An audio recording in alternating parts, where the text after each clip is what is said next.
Salve, salve! Estamos chegando com mais uma live aqui do Terceiro Tempo, diretamente da redação da Avenida Paulista, para falar muito sobre futebol. Esta semana de Copa do Mundo, começa finalmente a Copa do Mundo, mas teremos mais uma rodada ainda do Campeonato Brasileiro da Série A. E como a Copa do Mundo começa essa semana, ô João Antônio de Carvalho, vamos começar então falando da seleção brasileira. Lembrando que a nossa live você acompanha ao vivo agora no Facebook e mais tarde em versão editada lá na nossa página no YouTube, youtube.com/Terceiro Tempo TV. Inscreva-se agora, faça lá a sua inscrição no nosso canal, não esqueça de acionar também o sininho lá para receber as notificações de tudo que for produzido aqui pela redação do Terceiro Tempo, sempre com exclusividade para você. Falando de seleção, João Antônio, já te cumprimentando, desejando boa semana. O que é que você achou do amistoso contra a Áustria? O que é que a gente pode esperar da seleção que estreia no próximo fim de semana, João? Grande abraço, Frank, grande abraço a todos que estão nos acompanhando aqui no portal do Terceiro Tempo, né? Eu achei o que não é nenhuma novidade, que o time quando joga com o Felipe Coutinho na armação, ganha muito mais em velocidade, muito mais em técnica. O Neymar pode jogar mais tranquilo, porque ele sabe que tem opções, como o Felipe Coutinho, como o William aberto pela direita, para não se concentrar o jogo todo do Brasil em cima do Neymar. Mesmo assim, achei que foi um bom teste, porque no primeiro tempo o jogo estava equilibrado até o Brasil fazer 1-0 com o Gabriel Jesus. O Brasil vinha atacando, mas vinha encontrando dificuldade com a defesa da Áustria muito bem colocada, né? E o que eu gostei do Brasil também foi os chutes de fora da área no primeiro tempo. Quando o Brasil sentiu que tinha dificuldade para entrar na defesa da Áustria, o Brasil tentou de fora com o Casemiro, com o Marcelo, o lance que saiu o gol do Gabriel Jesus, tentou também com o Paulinho, tentou com o Felipe Coutinho. Então o Brasil provou que tem mais uma alternativa de jogo. Se o time tiver muito fechado, o adversário, o Brasil tenta de fora. Eu acho que isso é muito importante, muito legal. O placar acabou sendo elástico, porque depois que o Brasil fez o primeiro gol, a Áustria se abriu, tanto que os outros dois gols do Brasil e outros lances de perigo aconteceram, o Brasil com mais jogadores no ataque do que defensores da Áustria. E aí é covardia. A gente pegar o Neymar, o Felipe Coutinho, o William, Gabriel Jesus, tipo no mano a mano com o defensor, é claro que o jogador brasileiro vai levar vantagem. Então eu achei um teste muito legal, até 1-0 a Áustria estava segurando bem o Brasil, é o tipo do jogo que o Brasil vai enfrentar contra talvez a Sérvia, contra a Suíça com certeza, e por isso que eu achei interessante. Primeiro, chutes de fora da área, e segundo, não dá para negar que com o Felipe Coutinho o Brasil fica muito mais solto, fica muito mais técnico, muito mais hábil, e essa é a formação titular do Brasil. Claro que para um jogo mais complicado ele até pode lançar mão do Fernandinho, mas eu acho o seguinte, Frank, se você começar o jogo com essa formação e o time começar a ir bem, não tem como você tirar um jogador como o Felipe Coutinho do time titular e colocá-lo no banco para reforçar o sistema de marcação. Aí também é demais, até porque a gente já tem dois volantes, Casemiro e Paulinho. Então, se o Brasil fosse aquele Brasil totalmente desprotegido, como era aquele do Tele Santana em 82, não vou nem falar de novo sobre aquilo, porque senão a gente fica até amanhã falando, mas aquele era um time desprotegido, um time que não tinha nenhum volante. O Falcão nunca foi volante na vida, um jogador de armação e absolutamente técnico. O Cerezo também nunca foi volante, ele era um segundo volante no máximo. E aqui não, a gente tem o Casemiro fechando bem lá atrás e subindo, e tem o Paulinho que aparece também como elemento de surpresa, e aí, claro, um dos jogadores de meio, principalmente o Felipe Coutinho, quando você tem o Coutinho, o Paulinho também avança menos, né? Avança menos, mais uma função de marcação. De marcação, e só vai na boa, ele vai como elemento de surpresa. Tem as suas compensações. Então eu acho que esse é o time do Brasil, não tem jeito. Não tem jeito. Se começar a jogar bem, não tem como ele colocar o Fernandinho para segurar a marcação. O jogo está bem pedido, né? Foi muito... Eu acho que ele estava em posição de impedimento. Como eu acho que assim, a bola bateu no cidadão, ele não se projetou para a bola, ele não tentou ele estava evitar no passar, canto, que a bola passasse, né? Mas assim, também era um teste, nada demais, apenas uma questão aí, para não falar que passou e nós não comentamos. Nós vamos falar mais de seleção ao longo da semana, porque o pessoal aqui, o pessoal quer saber de Corinthians, quer saber dos técnicos aí, o negócio está meio complicado, hein? Eu sabia que o pessoal da NET ia me ligar quando nós começássemos a fazer a nossa live aqui no Terceiro Tempo. Estou ao vivo agora, aqui no Terceiro Tempo, falando de futebol. Se puder me ligar mais tarde, a gente agradece, mas eu agradeço o retorno que eu estou aguardando já há algum tempo, tá bom?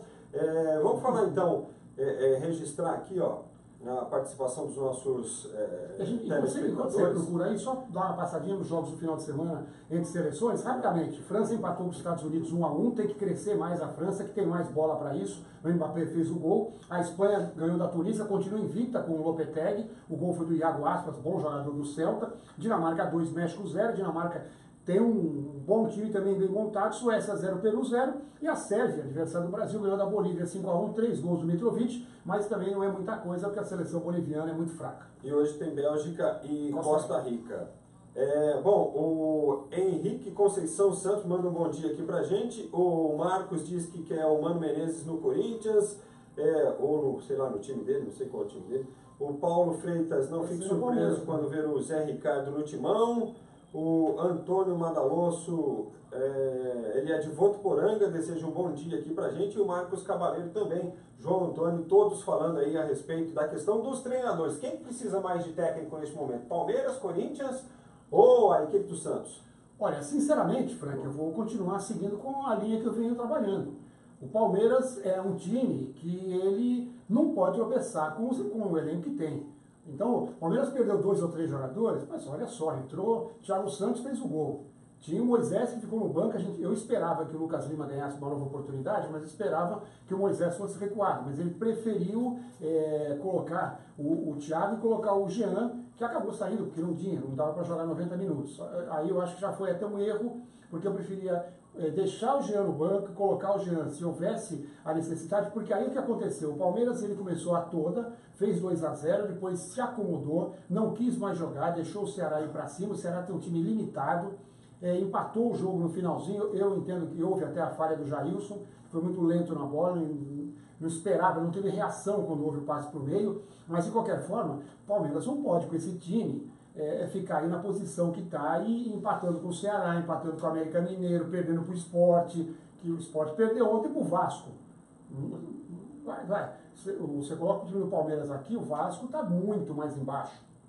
Então o Palmeiras ele está sem comando. Porque o que eu coloquei na minha coluna foi o seguinte: claramente o Palmeiras se poupou. Claramente o Palmeiras não foi para cima para tentar matar o jogo. Isso é evidente. Time de futebol, para isso o Palmeiras tem. Dudu está aí na lista de convocados, o William está jogando demais no ano, o Johan cresceu, teve aí o Lucas Lima entrou de novo, acabou não jogando tanto, o Moisés entrou no segundo tempo. Agora, o Palmeiras tropeçou, ganhava por 2-0. Por que será? Tem 2 alternativas apenas, 2 que eu vejo.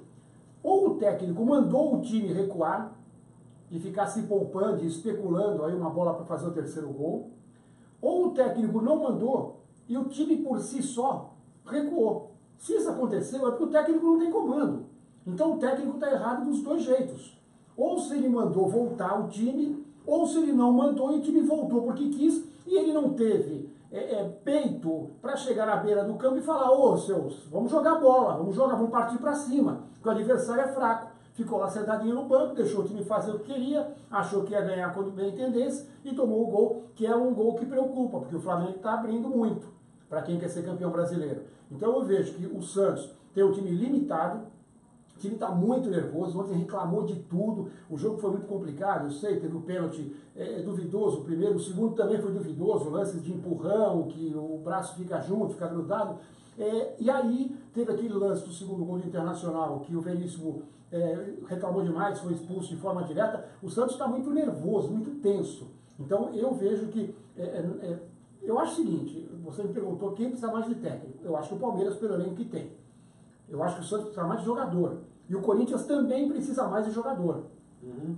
Eu acho que não dá. O Corinthians, então, quando a gente chega ao ponto de falar que o Corinthians empatou o jogo porque sentiu muito a falta do Romero, é porque o negócio não vai bem. Né?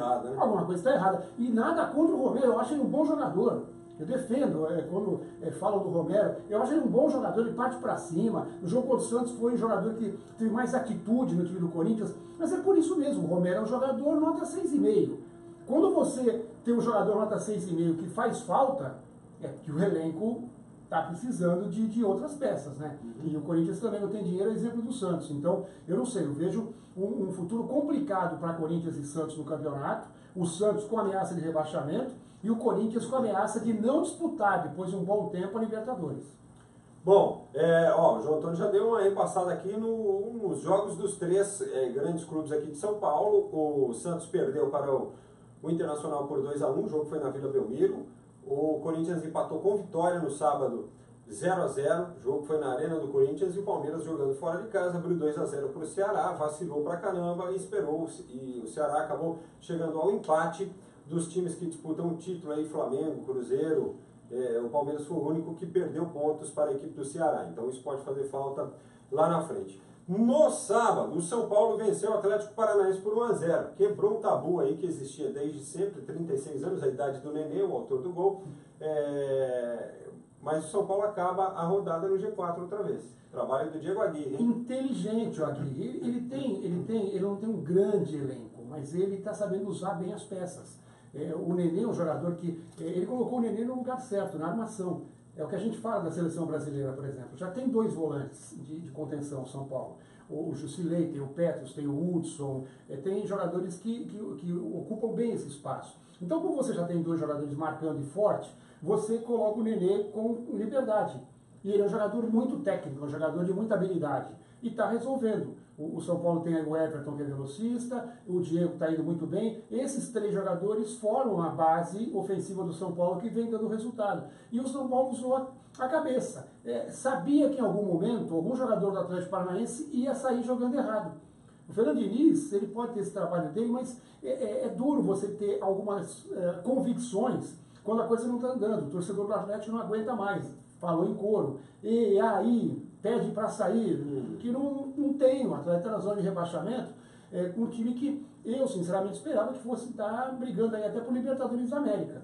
Só que aí, o Bruno Guimarães saiu errado com o Santos, o São Paulo roubou a bola, houve o pênalti, e aí a marcação do gol do Nenê. Foi pênalti.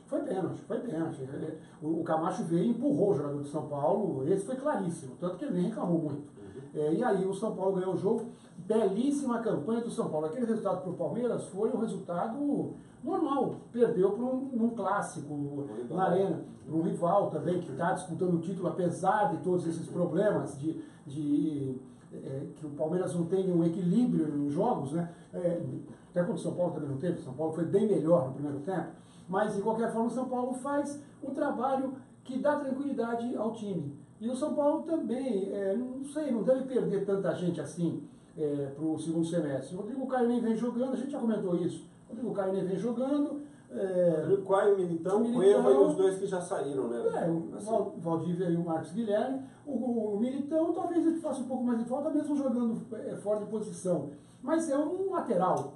Não vai alterar também profundamente o que o São Paulo vem fazendo. Nos outros jogos da rodada, o líder Flamengo venceu o Paraná Clube por 2-0, o Grêmio fez 1-0 no América Mineiro, Bahia e Botafogo empataram por 3-3, foi um grande jogo lá na Fonte Nova, o Botafogo todo segundo tempo com um jogador a menos, o Atlético Mineiro goleou o Fluminense 5-2, terceira derrota seguida do Fluminense, e o Atlético agora é vice-líder da competição. Tivemos ainda a vitória do Vasco no sábado 3-2 sobre o Sport, a Chapecoense batendo o Cruzeiro por 2-0 lá em Chapecó, além, é claro, do Atlético Paranaense contra o São Paulo. Esses demais resultados aí que você destacaria, João, rapidamente. Bom, o Flamengo claramente é um time que está muito bem, só que é o que eu falo, temos que esperar o final da janela de transferências, porque já foram o Viseu é reserva, só que nos últimos 3 jogos marcou, inclusive o da vitória contra o Corinthians. E o Vinícius Júnior também está indo embora. Então o Flamengo vai sentir falta desses 2 jogadores e pode ter mais gente. O Paquetá não jogou ontem, porque estava suspenso com cartão amarelo, né? Aí o Flamengo, mesmo jogando em casa, utilizou uma formação com 2 volantes, e o Diego como armador, né? E aí na frente o Everton Ribeiro, o Vinícius pelas pontas e o Henrique Dourado no meio. O Flamengo tem um time montado. Resta saber se não vai ter mais gente indo embora, porque a gente tem a possibilidade de um Paquetá sair. Acho que se o Paquetá sair, ainda fica o Diego, o Flamengo ainda está bem. Se sair, por exemplo, um Everton Ribeiro, aí é que o Flamengo perde, porque perde os 2 jogadores abertos, os 2 extremos, né? O Flamengo está certo, o Flamengo está fazendo a parte dele, está abrindo uma baita gordura, porque com esses jogadores saindo, o Flamengo, claro, no segundo turno, ele não vai ter a mesma campanha do primeiro. É esperado isso, até porque a gente sabe que sempre existe uma queda, como aconteceu até no próprio Corinthians no ano passado, em algum momento. O Flamengo vai cair em algum momento do segundo turno. Ainda mais sem Vinícius Júnior, sem Viseu, talvez sem Paquetá. Então o Flamengo está abrindo o máximo que pode. Porque quando ele tiver essa queda aí de umas 3 rodadas, ele ainda continua se mantendo na frente. Aqui na Fórmula 1, quando o piloto vai para o pit stop, ele abre, nas voltas anteriores, ele já sabe que vai no pit stop, ele já abre, porque quando ele sai do pit stop, ele não consegue sair na frente.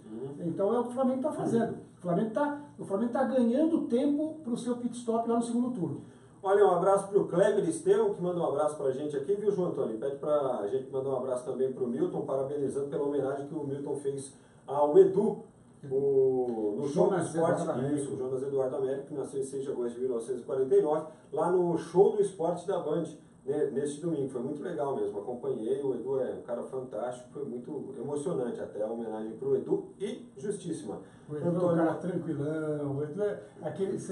Eu sou de Santos, né? Eu nasci em Santos, então você andava lá na praia, entre o canal 5 e o canal 6, normalmente dia de sol tá lá o Edu sentado na sua cadeirinha, relaxando, merecido, né? Porque fez muito pelo Santos e pelo futebol brasileiro. Corintiano Antônio Madaloso também conosco, fora os Marlós, urgente. O Paulo Freitas bate na tecla outra vez do Zé Ricardo do Corinthians, diz que ele está sempre falando isso, é fato. O Marcos Cavaleiro manda um salve aqui pra gente também, um abraço para você, meu amigo. Adenildo Almeida, nunca foi fácil, vai Corinthians. Fátima Rosário também conosco nessa transmissão aqui via live do Facebook. Série B do Campeonato Brasileiro, rapidamente os resultados do fim de semana, tivemos uma rodada completa. Brasil de Pelotas perdeu para a Ponte por 2-0, o Atlético Goianiense perdeu para o Figueirense jogando em casa, 4-3, olha que jogão, com 7 gols. O Sampaio Corrêa fez 2-0 no Oeste, que é o pior time paulista na Série B. O CSA empatou com o CRB 0-0, o CSA no G4, o CRB no Z4, mas quando é clássico, quando tem essa rivalidade, aí o negócio engrossa. Criciúma e Boa empataram por 1-1, o São Bento quebrou a invencibilidade do Fortaleza, 2-1, Rogério Ceni não treinou o time na beirada do gramado, né? Tá suspenso, teve que acompanhar o jogo das cabines. Guarani e Vila Nova empataram por 1-1, o Avaí conseguiu importante vitória sobre o Coritiba 2-0, o Goiás fez 2-1 no Paysandu, e nós tivemos ainda o Londrina perdendo para o Juventude por 1-0. Hoje já tem mais Série B com Juventude e Curitiba. Fortaleza 23, CSA 19, Avaí 18, Figueirense 17 é o G4. Criciúma, Goiás, CRB e Boa estão na zona do rebaixamento. Qual o destaque da Série B, João? Destaque é a Ponte Preta ganhando da segunda seguida, né? Tirando um pouquinho o sufoco que estava, né? E também e o São Bento ganhando do Fortaleza. Fortaleza mantém aí 6 pontos do time que está na 5ª colocação, o primeiro fora do G4. Ainda é uma gordura boa, né? Parece que o Curitiba só não está nos critérios de desempate, porque tem a mesma pontuação do Figueirense. Mas o São Bento ganhou, dessa vez a gente não pode fazer aquela brincadeira. Colou no Curitiba. E se não tivesse empatado tanto, já estaria lá em cima. Mas o empate, os empates até foram bons, porque tiveram o time com moral elevada até ganhar esse jogo contra o Fortaleza. Bom, o que acontece? Agora o Bentão é a única equipe invicta da Séries A, B e C aí do Campeonato Brasileiro, tá certo? Tem destaque olímpico, João Antônio? Olha, o principal destaque, final de semana, em Marselha, na França, tivemos a etapa final da Copa do Mundo de Atismo, de vela. E o Brasil ganhou o título na classe fim com o Jorginho Zarif. Jorginho Zarif, que já tinha sido campeão da semana de vela de Rennes, na França, e agora ganhou a Copa do Mundo. Essa foi a etapa final da Copa do Mundo. Ele chegou na regata final, na Medal Race, com 1 ponto só de diferença contra o Josh Júnior, que é da Nova Zelândia. Só que ele fez de novo uma regata brilhante, sem erros, ganhou a Medal Race, e o Josh Júnior ficou em 9º. Então ele abriu muito e ficou com o título da competição. Parabéns para o Jorge Zarif. O outro resultado do Brasil de destaque foi a Fernanda Oliveira e também a Ana Barbacan, que terminaram em 6º lugar na classe 470, no feminino, né? Terminou ontem também os Jogos Sul-Americanos, lá em Cochabamba, na Bolívia, e o Brasil ficou em 2º, hein? Perdeu para Colômbia, 239 medalhas, 94 de ouro, e o Brasil 204 medalhas, 90 medalhas de ouro. Aí tivemos a Argentina com 165, Venezuela 157, o Chile 132. E na Liga das Nações de vôlei no masculino, o Brasil jogou o final de semana, né? Sexta, sábado e domingo, e ganhou mais 3 jogos. O Brasil ganhou da Rússia, do Irã e da China. Com isso, o Brasil está em 2º lugar com 23 pontos. O líder Aliás, o Brasil está em segundo com 23, porque a Polônia lidera também com 23 e ganha em critérios de desempate. Então os dois estão com 23, depois vem a França com 22 e também os Estados Unidos com 20. Amanhã já tem Liga das Nações no feminino, a última etapa da seleção do José Roberto Guimarães. Eu vou correr a gente adora, a gente, que eu digo assim, eu, você, eu tô fora, a gente adora os jogos de vôlei, acompanhar os jogos a gente fica vendo aqui, né, e tal. Quando a gente, inclusive quando a gente tá meio distraído, que começou o jogo, tá no outro canal, tu fala sempre, primeiro, tem vôlei. Ele sempre lembra a gente, pra gente não esquecer. Então. E eu vou correr agora, tá? Valeu, João. Vou correr agora. Vai correr porque vai chegar a informação aqui de os caras vão bater na saída da curva. Não me chame de Verstappen. Tá chegando o Marcos do Três aí, porque teve Fórmula 1 no fim de semana. Como é que foi o Grande Prêmio do Canadá, Marcão? Grande Prêmio do Canadá, Montreal, dessa vez sem chuva, às vezes costuma chover por lá, e depois complica um pouquinho.